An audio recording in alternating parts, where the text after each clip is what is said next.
Hello. Hey, Johannes, how you doing? I'm good. How are you? I'm awesome, man. I'm gonna say, hey, Sverige. Aussie, Aussie, Aussie, and all of Yeah. that then. Now, firstly, I only just read this today that you guys played with Gojira at Nimes last Yeah, week at the Roman Amphitheater. Wow, that's crazy.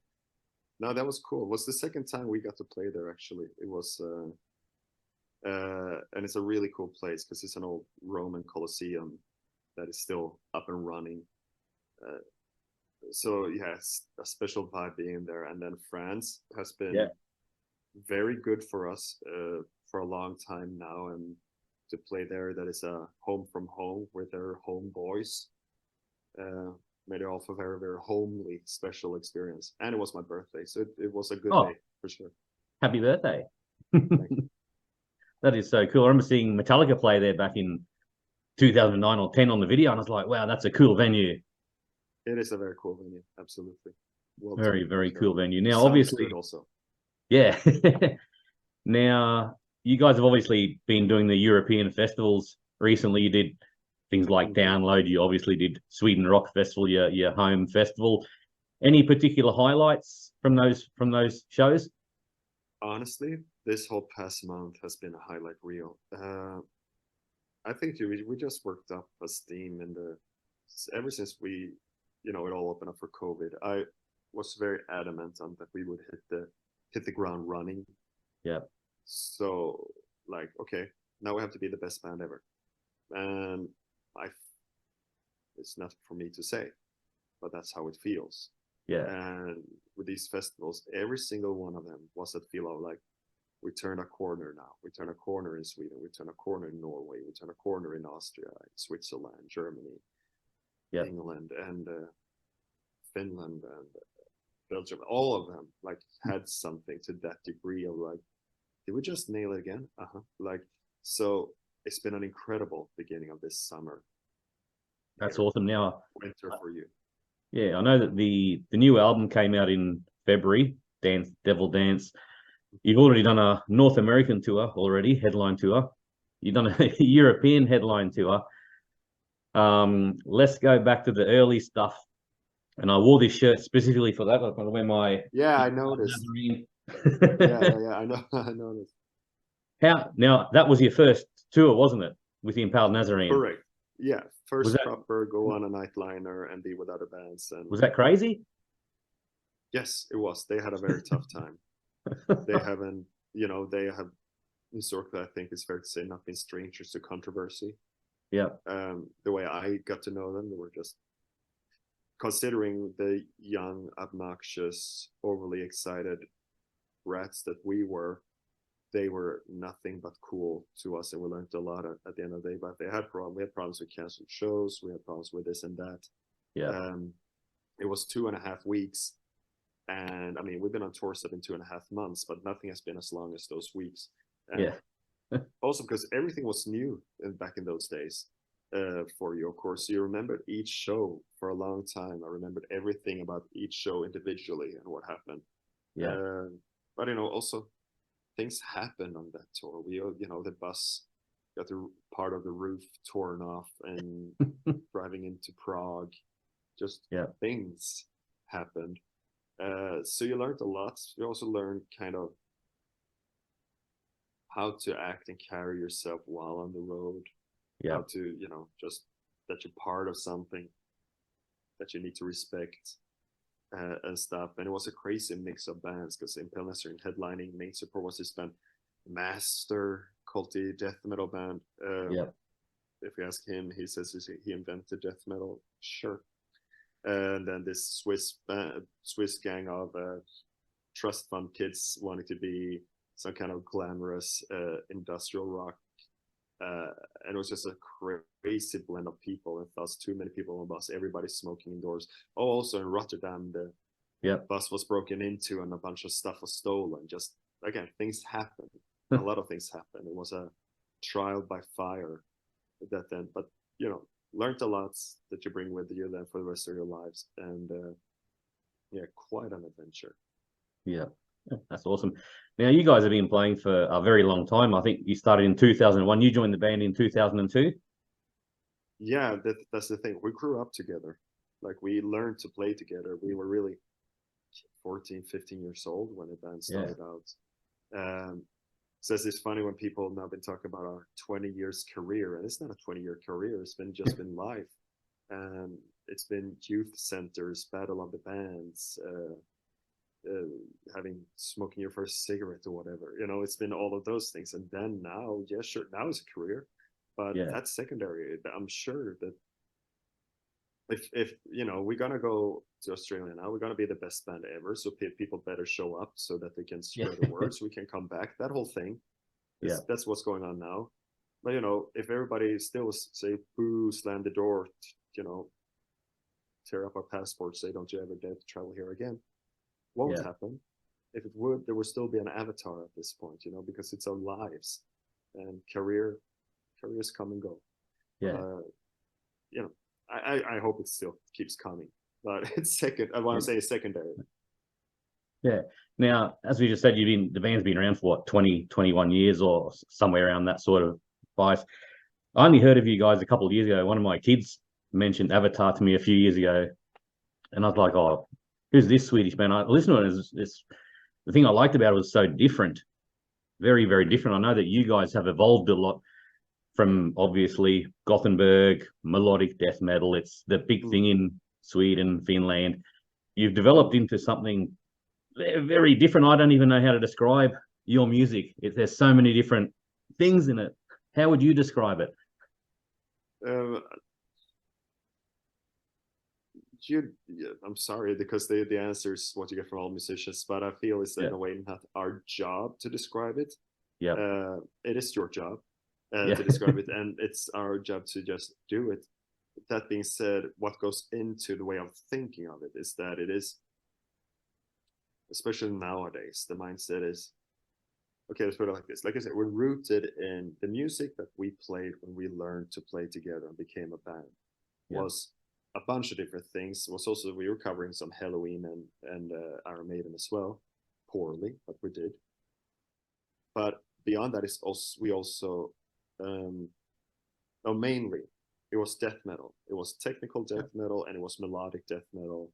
It was, you know, In Flames and At the Gates to Cryptopsy, Meshuggah, Cannibal Corpse, Vader.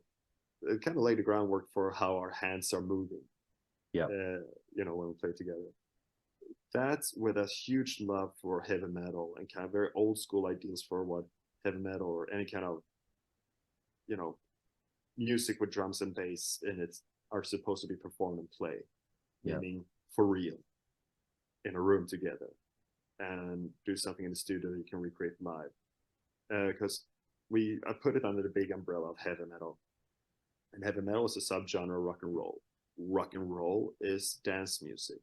We dance too. We dance a bit differently in metal. It hurts, but it's still movement to music.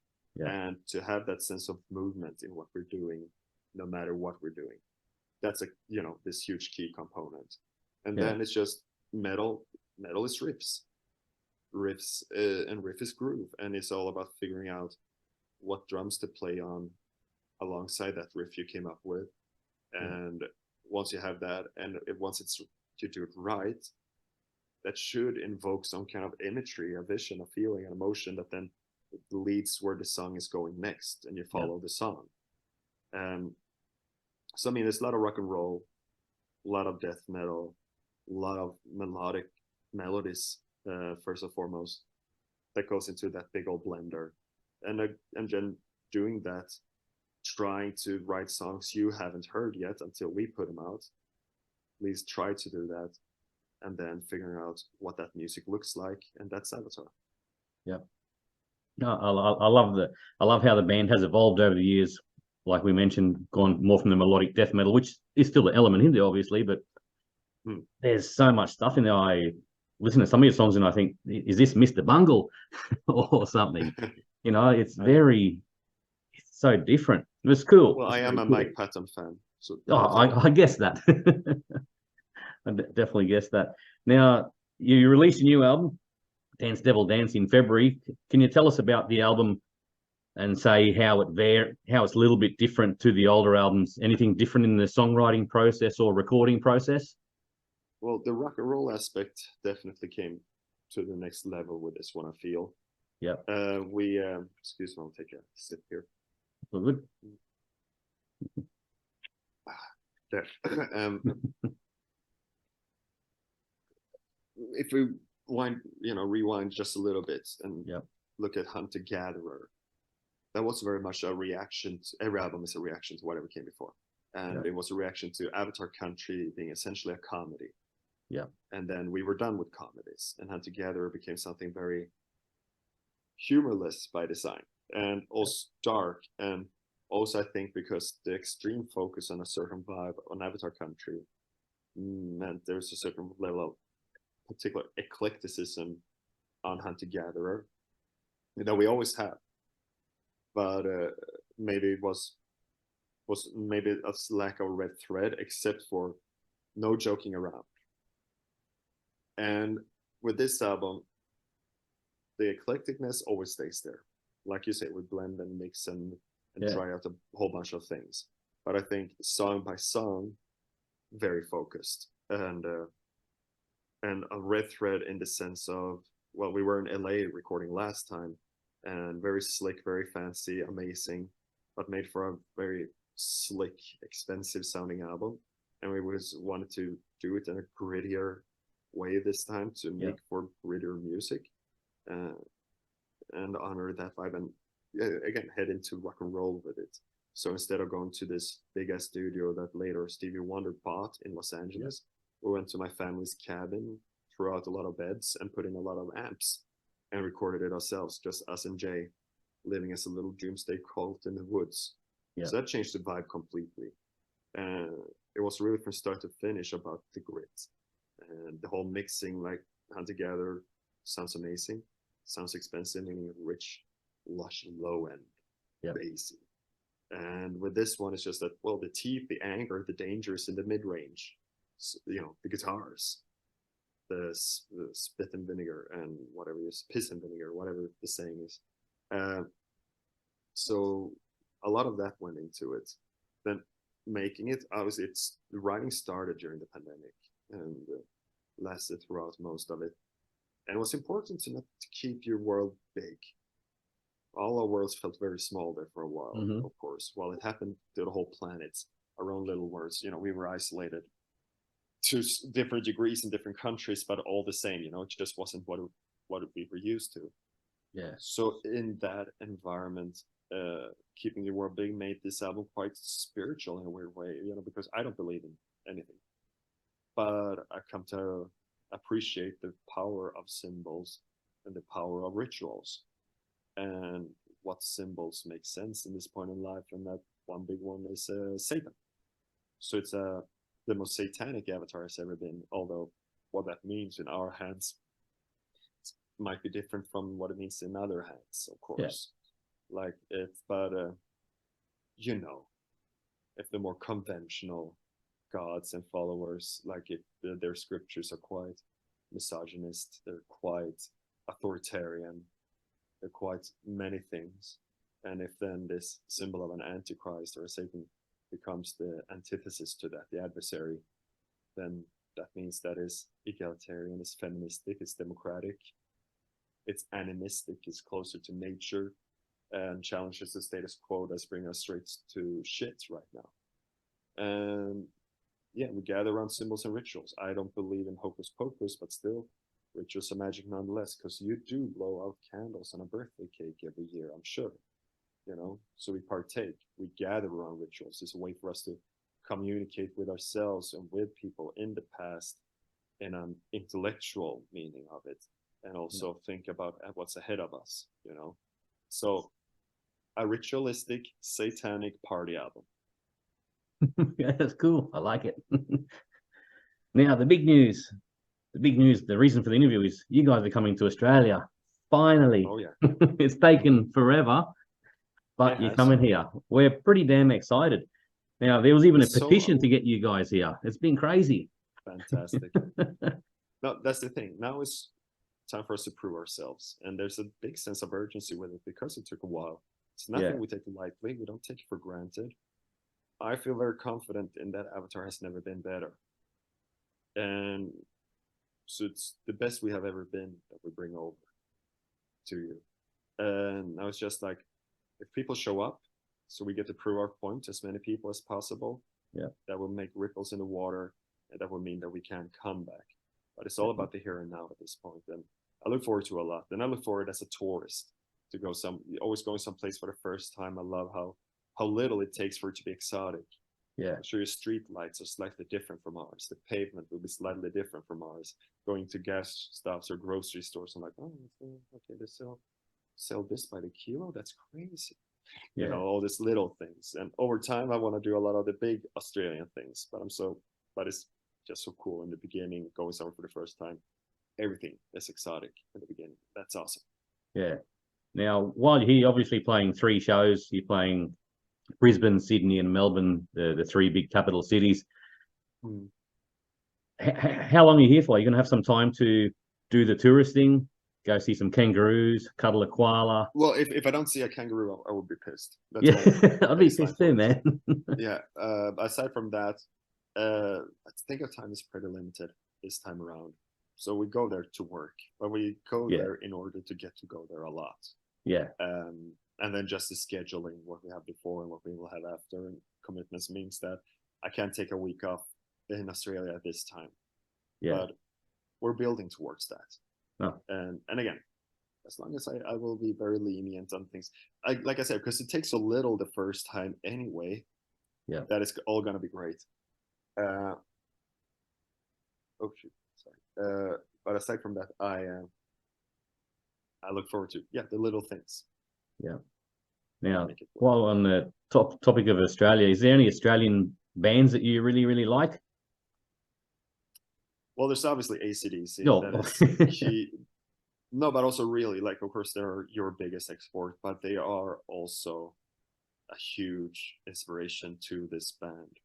There are 2 types of drumming, and that we go for, and they're 2 defining songs, or there are many defining songs for it, but the example will always be, is this Back in Black or is it Aces High? Basically, are you pushing or pulling? And in that very, very essential way, there's a lot of AC/DC in what we're doing. Like, they truly mean a lot. And just the frontmanship of mainly Bon Scott, I'm learning from that still to this day. They're the people who truly, there's not just being a great performer and that you do awesome stuff, but how you with that can carry yourself, and like, it's hard. You can't really learn charisma, but I try anyway. Yeah. So I mean, so it's almost could sound like a cop out when I take the biggest fish, but it's just, in our case, it's so true. And then I have to think, bumped into Airborne now on Sweden Rock. They're Australian. Cool band. Yeah, they are. Yeah, cool band, absolutely. Have you seen Parkway Drive? I have seen Parkway Drive. On here. Big Australian band. Yeah.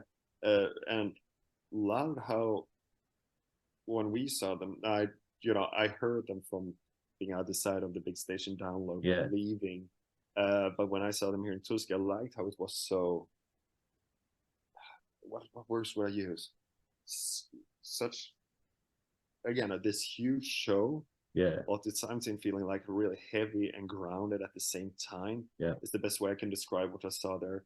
All the pyros and booms and the visuals, but just, somehow still having that foot on the monitor. Yeah. To it at the same time. Absolutely. Yeah. But there are many, but sorry that I had to say AC/DC. No, that's all right. Everyone always says AC/DC. it's the biggest. But it's just, but it's again, it's they have meant so much to us. Yeah. No, it was the first cover I sang in my first band I joined when I was 14. Was TNT. Oh wow, that's cool. And for one rehearsal, I was a bass player for that O2. So that's the first bass line I learned. Yeah. So yeah, It's hard to beat those moves. That is cool, man. First concert I went to, proper concert, was in a football stadium. Also, when I was 14, it was AC/DC as well. Oh, wow. So there you go. That's good reason to say AC/DC, man. Yeah, absolutely. Good reason. Well, we'll wrap up the interview. We're probably running out of time. Thank you so much for talking with us today, Johannes. We are very, very excited about Avatar coming to Australia at the end of August. So are we. Thank you. Anything you would like to say before we finish off? I think I already mentioned that Avatar has never been better than we are now, right? Yes, I did. That's the important part. Yeah. People need to see that. Yeah.